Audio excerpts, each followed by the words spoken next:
जय हिंद दोस्तों, class 10 Jharkhand board का सेकंड सेशन बायोलॉजी के सारे एमसीक्यू को एक एक करके करेंगे जैसे केमिस्ट्री किए थे। एकदम साइंस को रौंद के रख देंगे और साइंस के पेपर में 30 में से 30 सवाल, जिसमें से हर एक क्वेश्चन इसी तीनों सेशन से आएंगे। तो बने रहिए।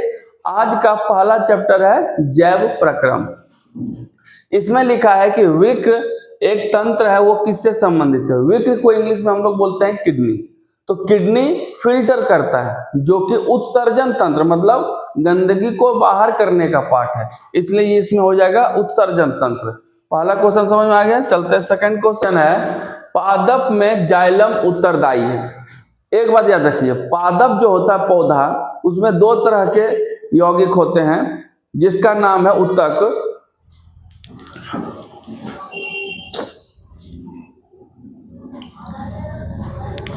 सेकेंड क्वेश्चन है, पादप में जाइलम उत्तरदायी होता है। पादप का मतलब होता है पौधा। पौधा में दो तरह के उत्तक होते हैं, एक होता है जाइलम और एक होता है फ्लोएम। तो जाइलम का काम है जल और उसके पोषक तत्व को नीचे से लेकर पत्ते तक पहुंचाना, और फ्लोएम का काम है जो बन गया भोजन को पूरे पौधे में डिस्ट्रीब्यूट करना। तो ये जाइलम का काम क्या होगा, जल का वाहन करना, मतलब जल को नीचे से जड़ से लेते हुए पौधे तक के पत्तों तक पहुंचाना। स्वपोषी पोषण के लिए कौन आवश्यक है। स्वपोषी पोषण मतलब जो भोजन अपने से बनाते हैं। तो एकमात्र है पौधा जो अपने से भोजन बनाता है, उस प्रोसेस को हम लोग प्रकाश संश्लेषण बोलते हैं। और प्रकाश संश्लेषण में सब चीज जरूरत है, कार्बन डाइऑक्साइड भी, क्लोरोफिल भी, सूर्य का प्रकाश, ये तीनों, इसलिए उपरोक्त सभी की आवश्यकता पड़ती है। चलते हैं नेक्स्ट क्वेश्चन, क्वेश्चन नंबर 4 पे लिखा है, पारुवेट के विखंडन से कार्बन डाइऑक्साइड जल तथा ऊर्जा देता है। यह क्रिया क्या कहलाती है। यह क्रिया कहाँ होती है। तो जब एनर्जी डेवलप हो तो वो हमेशा सेल के मिटोकॉन्ड्रिया में होती है, इसलिए उसको पावर हाउस बोलते हैं।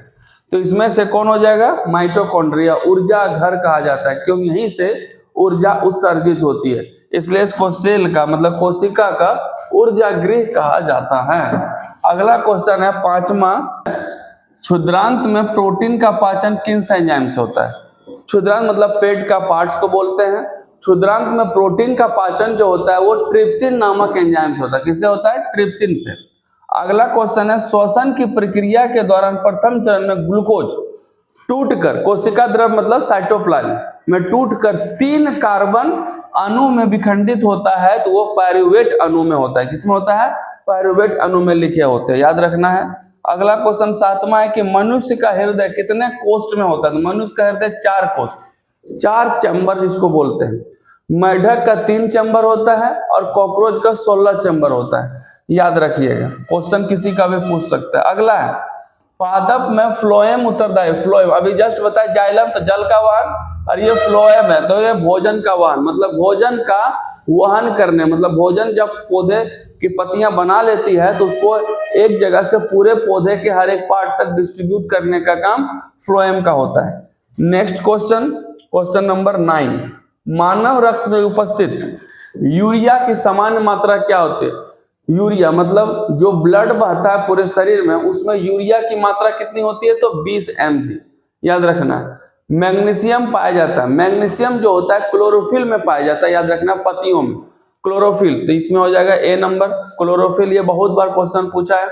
अगला 11 नंबर है, प्रकाश संश्लेषण द्वारा किसकी प्राप्ति होती है। जब प्रकाश संश्लेषण होता है तो ऊर्जा के रूप में उसको क्या प्राप्त होती है, तो ग्लूकोज प्राप्त होता है। किसको, पौधे को। अगला है, मत्स्य का मुख्य श्वसन अंग क्या है। तो मत्स्य जो है मछली, गिल्स मतलब फेफड़ा से सांस लेते हैं, तो गिल्स हो जाएगा, हम लोग का फेफड़ा हो जाएगा, ठीक है। मेढक का त्वचा होगा, याद रखना।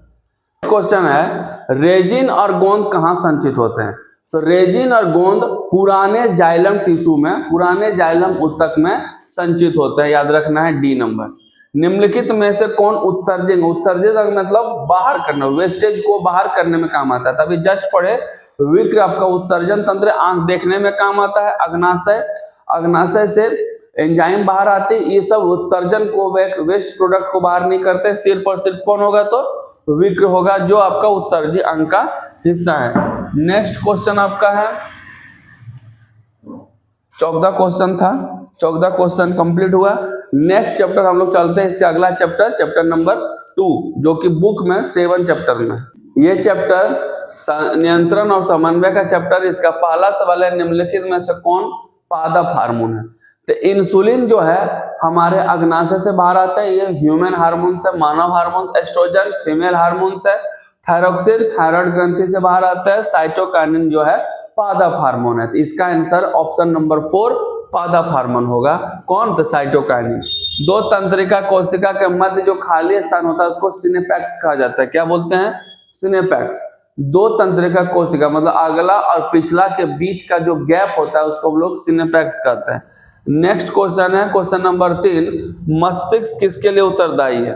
तो मस्तिष्क जो होता है वो पूरे शरीर में जो भी काम होते हैं उसके लिए उत्तरदायी होता है, जिसमें सोचने के लिए, हृदय स्पंदन, हृदय के धड़कन को हार्ट बीट के लिए, और संतुलन, शरीर का संतुलन बनाने के लिए, मेटाबॉलिक प्रोसेस को कंप्लीट करने के लिए, सब में मस्तिष्क जिम्मेदार होता है। इसलिए उपरोक्त सभी आंसर होगा। अगला है हार्मोन स्रावित होता है। तो हार्मोन जो स्रावित होता है उसका नाम है अंतःस्रावी ग्रंथि से होता है, जो अलग अलग ग्रंथि अलग अलग हार्मोन्स को स्रावित करते हैं। अगला क्वेश्चन है ग्वाइटर अथवा घेगा, मतलब जिसमें गला फूल जाती होगी, वो आयोडीन की कमी से होता है। जिसके शरीर में आयोडीन की कमी होती है उसमें ग्वाइटर या घेगा रोग होती है। किसके कमी से? तो आयोडीन की कमी से। अब क्वेश्चन नंबर चलते हैं 6 में। क्वेश्चन 6 कह रहा है, 6 तो हो गया, 7वां क्वेश्चन। 7वां है कि कौन सा पादप नियंत्रण फल बेचने वाले को उपयोग करते हैं? मतलब जो फल बेचने वाला जो दुकानदार होता है, पादप नियंत्रण के लिए किसका इस्तेमाल करते हैं? Ethylene, ethylene. तो इथाइलिन जो है आपको फॉर्मूला बताए थे कि इथिन जब रहता है CnH2n और +2 होता है इथेन, CnH2n इथिन, तो यहाँ पर C2H4 हो जाएगा इसका फॉर्मूला। तो याद रखना है, फल बेचने वाले दुकानदार फल को नियंत्रण मतलब पकाने या किसी पर्पस के लिए वो लोग इथिलीन का इस्तेमाल करते हैं, जिसका फॉर्मूला C2H4 होता है। निम्नलिखित में से कौन सी अंतःस्रावी बाह्यस्रावी ग्रंथि 2 प्रकार की होती है? तो अंतःस्रावी और बाह्यस्रावी ग्रंथि 2 प्रकार की होती है, वो है आपका अग्नाशय। अग्नाशय अंतःस्रावी होती है और बाह्यस्रावी ग्रंथि भी होती है, जिसका नाम क्या है? अग्नाशय। मानव में डायलिसिस का काम कौन करता है? तो नेफ्रॉन करता है। कौन करता है? नेफ्रॉन। और नेफ्रॉन बहुत सारे मिलकर ही किडनी बनाते हैं। आपको जैसे पूरा शरीर का सेल होता है उसी तरह किडनी के सेल को हम लोग क्या बोलते हैं? नेफ्रॉन। और नेफ्रॉन ही फिल्टर साफ करने का काम करता है, जिसको डायलिसिस बोलते हैं। और डायलिसिस मतलब खून का सफैया होता है उसमें। 9 नंबर हो गया। 10 नंबर में देखिए, भोजन का पाचन किस प्रकार की अभिक्रिया है? तो भोजन जब पचता है तो उसमें एनर्जी बाहर होती है, एनर्जी डेवलप होता है। तो एनर्जी जिसमें बाहर होगी उसको हम लोग उपचयन अभिक्रिया बोलते हैं। उपचयन मतलब एनर्जी रिलीज करना, और एनर्जी लगाना तो उसको हम लोग बोलते हैं अपचयन अभिक्रिया। इसमें उपचयन होगा, याद रखिएगा। अगला क्वेश्चन है 11 नंबर, थॉरक्सिन। थॉरक्सिन हार्मोन के संश्लेषण के लिए कौन सा तत्व चाहिए? थॉरक्सिन मतलब गलाशय से संबंधित, थॉराइड ग्रंथि से संबंधित जो भी होगा वो आयोडीन तत्व से संबंधित होगा। तो आयोडीन, ऑप्शन नंबर डी। वृद्धि हार्मोन्स, वृद्धि हार्मोन शरीर में अगर ग्रोथ चाहिए तो उसको हम लोग ग्रोथ हार्मोन भी बोलते हैं, जिसका नाम है पिट्यूटरी ग्लैंड, जो कि पीयूष ग्रंथि के नाम से जानते हैं। और ये कहां पर होता है? तो मस्तिष्क में होता है, ये भी याद रखना है। अगला है पत्तियों के मुरझाना किस हार्मोन के प्रभाव के कारण होता है? एब्सिसिस, यहाँ लिखा है एब्सिसिस अम्ल, जो कि उसमें अगर कमी होगी तो उसकी पत्तियां मुरझा जाएगी। अगर अलग से उसमें डाल दिया जाए तो पत्तियां हरी भरी और क्या होता है? ग्रोथ होते जाएगा। इसलिए पत्तियों के मुरझाना किस प्रकार का हार्मोन के कारण होता है? एब्सिसिस अम्ल के कारण होता है, कि उसमें अगर कमी होगी तो पत्तियां मुरझाने लगेंगे। नेक्स्ट क्वेश्चन है मस्तिष्क का मुख्य सोचने वाला भाग। मस्तिष्क का मुख्य सोचने वाला भाग अग्र मस्तिष्क होता है। सोचने, समझने और याद करने की क्षमता रखता है कौन? तो अग्र मस्तिष्क। अनैच्छिक क्रियाएं जिस पर हमारा अधिकार नहीं होता, जैसे हार्ट बीट, जैसे खाना खा लिया, पचने का प्रक्रिया, सांस लेना और छोड़ने की प्रक्रिया, ये सब अनैच्छिक क्रियाएं हैं। और ये रक्त दाब, लार आना, वमन आदि मस्तिष्क के किस भाग का होता है? तो मेडुला ऑब्लांगेटा। इसका नाम है मेडुला, ऑप्शन नंबर सी। पीयूष ग्रंथि ग्रोथ का काम करते हैं। शरीर के ग्रोथ के लिए इस्तेमाल होते हैं। 14 नंबर कंप्लीट हो गया। अब आता है 15 नंबर में, शायद यहीं तक सवाल था, इतना ही। चलते हैं नेक्स्ट सवाल, next chapter, question number first. Next chapter है रिप्रोडक्शन। रिप्रोडक्शन का जो पहला सवाल है, अलैंगिक जनन मुकुलन द्वारा होता है। तो अलैंगिक जनन मुकुलन द्वारा किस में होता है? तो ईस्ट में होता है। मुकुलन को इंग्लिश में हम लोग बोलते हैं हाइड्रा। इसमें अंग कट के अलग हो जाते हैं और वो अंग भी नए ऑर्गेनिज्म बना लेते हैं, और जो पहले कटे वो भी एक नया ऑर्गेनिज्म बन जाता है। इस तरह ये किस में होता है? तो ईस्ट में होता है। निम्न में से मादा प्रजनन तंत्र के अंग नहीं है। तो मादा होता है फीमेल, फीमेल में अंडाशय होता है, गर्भाशय होता है, डिंब वाहिनी होता है, लेकिन शुक्रवाहिका नहीं होती है। शुक्रवाहिका मेल में होता है, मतलब लड़कों में होता है। नेक्स्ट क्वेश्चन है आपका क्वेश्चन नंबर 3, परागकोश में क्या होता है? तो परागकोश में भैया क्या होते हैं? तो परागकोश में क्या होते हैं? परागकण होते हैं, याद रखना है, जो कि पौधे में फर्टिलाइजेशन करने में काम आता है। प्लेनेरिया में किस विधि से विभाजन होता है? प्लेनेरिया में पुनरुत्भवन के द्वारा होता है, जिसको इंग्लिश में रीजनरेशन बोलते हैं, जिसमें कोई भी पार्ट 3-4 भाग में टूट जाते हैं और वो 3-4 भाग टूटने के बाद 3-4 नए ऑर्गेनिज्म का निर्माण करते हैं, जिसको हिंदी में हम लोग पुनरुत्भवन कहा जाता है, जिसको इंग्लिश में हम लोग क्या बोलते हैं? रीजनरेशन, मतलब रीजनरेट करना, नया फिर से बन जाना। निम्न में से कौन एक लिंगी पुष्प का उदाहरण है? एक लिंगी पुष्प का मतलब होता है जिसमें सिर्फ और सिर्फ एक ही लिंग होते हैं, और उभय लिंगी मतलब जिसमें दोनों होते हैं, जैसे अड़हुल का फूल। लेकिन एक लिंगी वाला पौधा क्या होगा? तो पपीता होगा। बाकी सरसों, सूरजमुखी, हिबिस्कस, हिबिस्कस का हिंदी होता है अड़हुल का पौधा। ये दोनों होते हैं उभय लिंगी, क्योंकि उसमें दोनों मेल और फीमेल दोनों अंग मौजूद होते हैं। क्वेश्चन नंबर चलते हैं 6 में। आपका जो 6 क्वेश्चन है उसमें लिखा गया है कि पराग कणों के पुंकेसर से वत्रिका तक स्थानांतरण करने की प्रक्रिया को क्या बोलते हैं? तो यहां से यहां तक पहुंचने की प्रक्रिया परागकण कहलाती है। क्या कहलाती है? तो परागकण, जिससे नए पौधे का निर्माण होता है। किसके? अंडा से, अंडवाहिनी में, याद रखना है। पॉलिनेशन कहा जाता है इंग्लिश में। एक हार्मोन्स का नाम लिखिए जो लड़कों में यौनावस्था के लक्षणों का नियंत्रित करती है।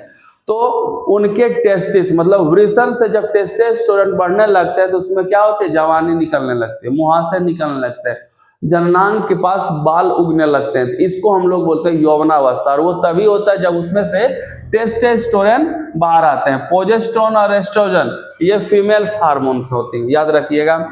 7वां नंबर हो गया। 8वां नंबर में चलते हैं। 8वां नंबर है, एक ऐसे जीव का नाम बताया जिसमें बहुखंडन विधि द्वारा प्रजनन होता है। बहुखंडन मतलब मल्टीपल फ्यूजन।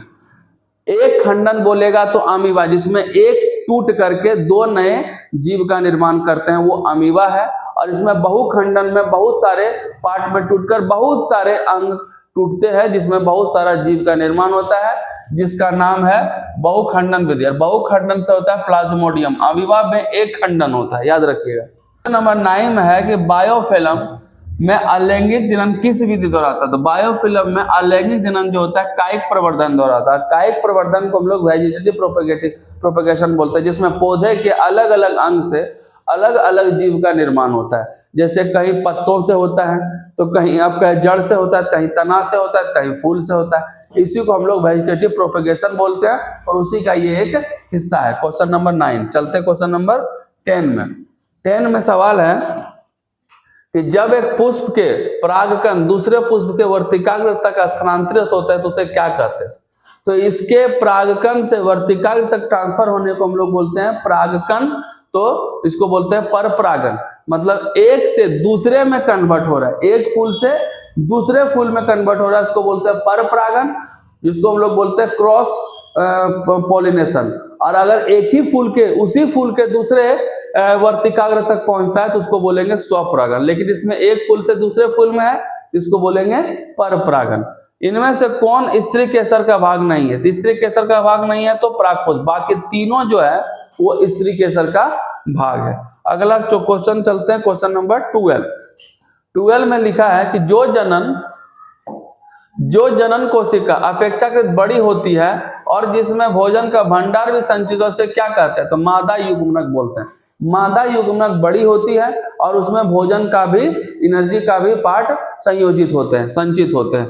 चलते हैं नेक्स्ट क्वेश्चन में से कौन नर जनन तंत्र के भाग नहीं है? मतलब एक ऐसा है जो नर जनतंत्र का भाग नहीं है, बाकी तीनों नर जनतंत्र का भाग है, जिसमें से वृषण है, शुक्राणु है और शुक्रवाहिनी, ये तीनों का तीनों नर जनतंत्र के भाग हैं। बचा कौन? गर्भाशय, जो महिला में, जिसको हम लोग हिंदी में बच्चेदानी भी बोलते हैं, यूट्रस।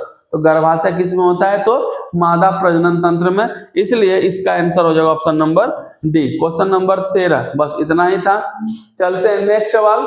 नेक्स्ट चैप्टर में ये पूरे अच्छे से डिस्कस कर लिए, अब चलते हैं नेक्स्ट चैप्टर में। तो नेक्स्ट चैप्टर 9 है आनुवंशिकता एवं जैव विकास। इसमें से बहुत कम क्वेश्चन पूछे जाते हैं, एक आध क्वेश्चन टपक ही जाता है, तो ध्यान दीजिएगा।